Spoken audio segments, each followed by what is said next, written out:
আমি কবি সুকান্ত ভট্টাচার্যের লেখা দুটো কবিতা আবৃত্তি করছি।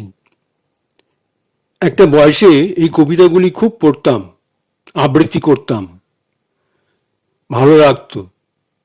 তা আমি প্রথমে কবি সুকান্ত ভট্টাচার্যের 18 বছর বয়স কবিতাটি আবৃত্তি করছি। 18 বছর বয়স কি দুঃসহ, স্পর্ধায় নেয় মাথা তোলবার ঝুঁকি। 18 বছর বয়সেই অহরহ বিরাট দুঃসাহসেরা দেয় যে উঁকি। 18 বছর বয়সের নেই ভয়, পদাঘাতে চায় ভাঙতে পাথর বাধা। এ বয়সে কেউ মাথা নোয়াবার নয়, 18 বছর বয়স জানে না কাঁদা। এ বয়স জানে রক্তদানের পুণ্য, বাষ্পের বেগে স্টিমারের মতো চলে। প্রাণ দেওয়া নেওয়া ঝুলিটা থাকে না শূন্য, সোপে আত্মাকে শপথের কোলাহলে। 18 বছর বয়স ভয়ঙ্কর, তাজা তাজা প্রাণে অসহ্য যন্ত্রণা। এ বয়সে প্রাণ তীব্র আর প্রখর, এ বয়স কানে আসে কত মন্ত্রণা। 18 বছর বয়স যে দুর্বার, পথে প্রান্তরে ছোটায় বহু তুফান। দুর্যোগে হাল ঠিক মতো রাখাবার, ক্ষত বিক্ষত হয় সহস্র প্রাণ। 18 বছর বয়সে আঘাত আসে অবিশ্রান্ত, একে একে হয় জড়ো।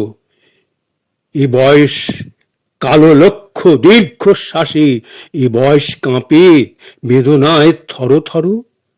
তবু 18 শুনেছি জয়ধ্বনি, এ বয়স বাঁচে দুর্যোগে আর ঝড়ে। বিপদের মুখে এ বয়স অগ্রণী, এ বয়স তবু নতুন কিছু তো করে। এ বয়স যেন ভীরু কাপুরুষ নয়, পথ চলতে বয়স যায় না থেমে। এ বয়স তাই নেই কোনো সংশয়, এদেশের বুকে 18 আসুক নেমে। এবার আমি কবি সুকান্ত ভট্টাচার্যের আরেকটি খুব জনপ্রিয় কবিতা, একসময় খুবই জনপ্রিয় ছিল, এখনো জনপ্রিয়, একটি মোরগের কাহিনী।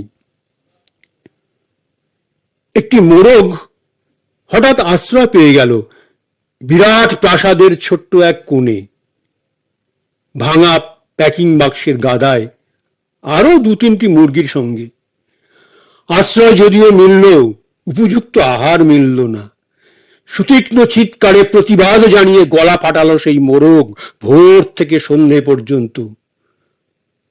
তবুও সহানুভূতি জানালো না সেই বিরাট শক্ত ইমারত।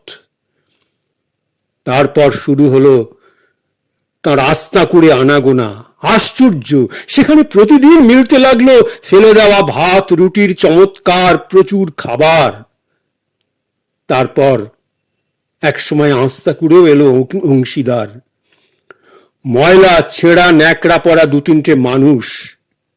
কাজেই দুর্বলতর হলো মোরগের খাবার গেল বন্ধ হয়ে। খাবার খাবার খানিকটা খাবার। অসহায় মোরগ খাবারের সন্ধানে বারবার চেষ্টা করলো প্রাসাদে ঢুকতে। প্রত্যেক বাড়ির তাড়া খেলো প্রচন্ড। ছোট্ট মোরগ ঘাড় উঁচু করে স্বপ্ন দেখে প্রাসাদের ভেতর রাশি রাশি খাবার। তারপর সত্যি সে একদিন প্রাসাদে ঢুকতে পেল। একেবারে সোজা চলে এলো ধপধপে সাদা দামি কাপড়ে ঢাকা খাবার টেবিলে। অবশ্য খাবার খেতে নয়, খাবার হিসেবে।